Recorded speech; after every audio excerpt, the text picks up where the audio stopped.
SOG Freak from the Bushcraft Boys. Today I'm going to be doing a demonstration on how to build a survival spear.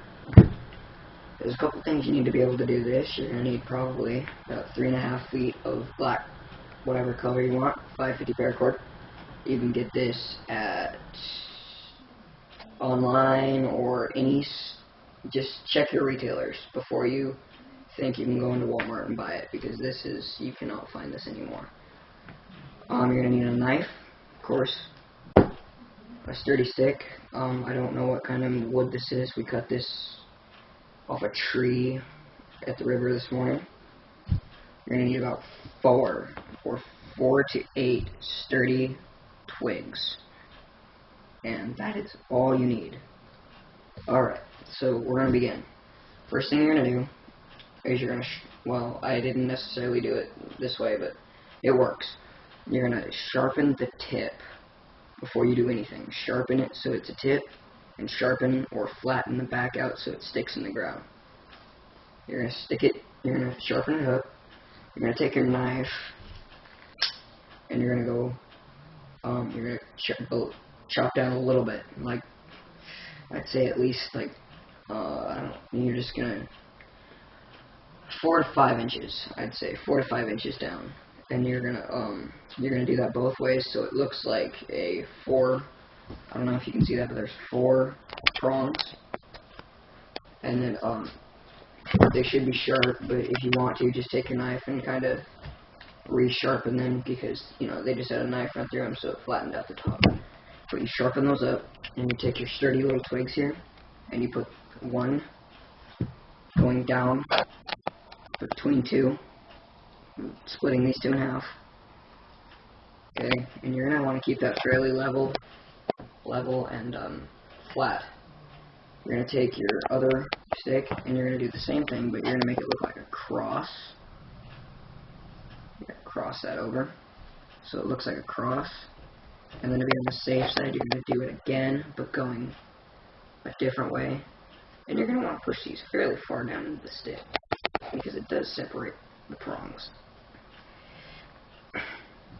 And you're going to take this one and you're going to go over the top, and with this one you're going to pull it back as far as you can go. Straight.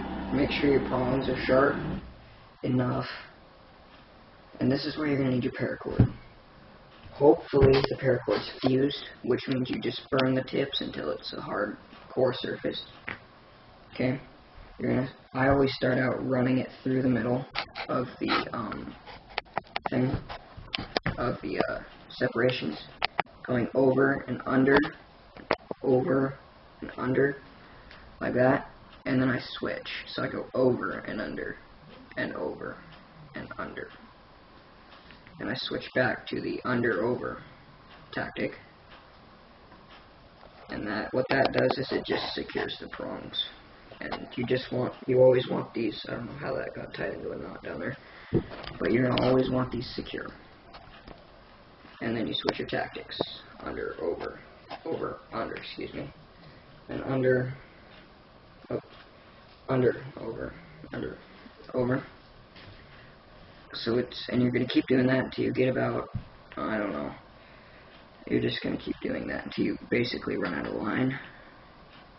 And you're going to basically bring it in, and there should be a wrap between that. You should pull that up and stick this line through and pull it tight. And what that does is or just pull out the tip, this part right here, bring it around, and then just tie it. Just tie it in some sort of knot that'll hold it, and then push it back down into the spear. Always make sure that this is sharp, but make sure that you tighten that nice and tight and snug. And it serves you well. It makes a nice spear. It's really sharp. I sharpened mine a little bit before the video, but the back, you're going to sharpen off the back. So it's a survival spear. If something was coming at you, you were going to need to stick it in the ground and let the animal run into it. Or for fishing purposes, you can you can take a half off a stick and lash them together, making a long stabbing pole. I personally prefer. The spear is a flathead.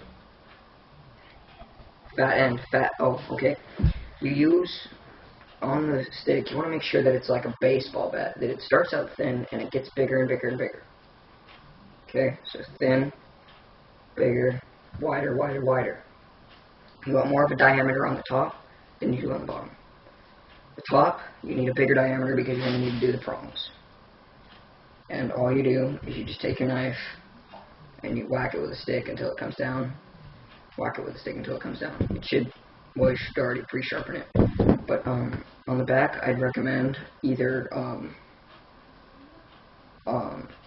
taking a fishing hook and sticking it in the bottom and then wrapping the bottom in a fishing hook so you can fish, or cutting out the middle just for storage purposes. There are many ways to modify this, but this is the main spear that I was going to show you. When I do my modifications, I'll get that video on YouTube, on the Bushcraft Boys channel, and I'll show you guys what I was talking about. So this is SOG Freak from YouTube, and please subscribe and post comments. Thank you.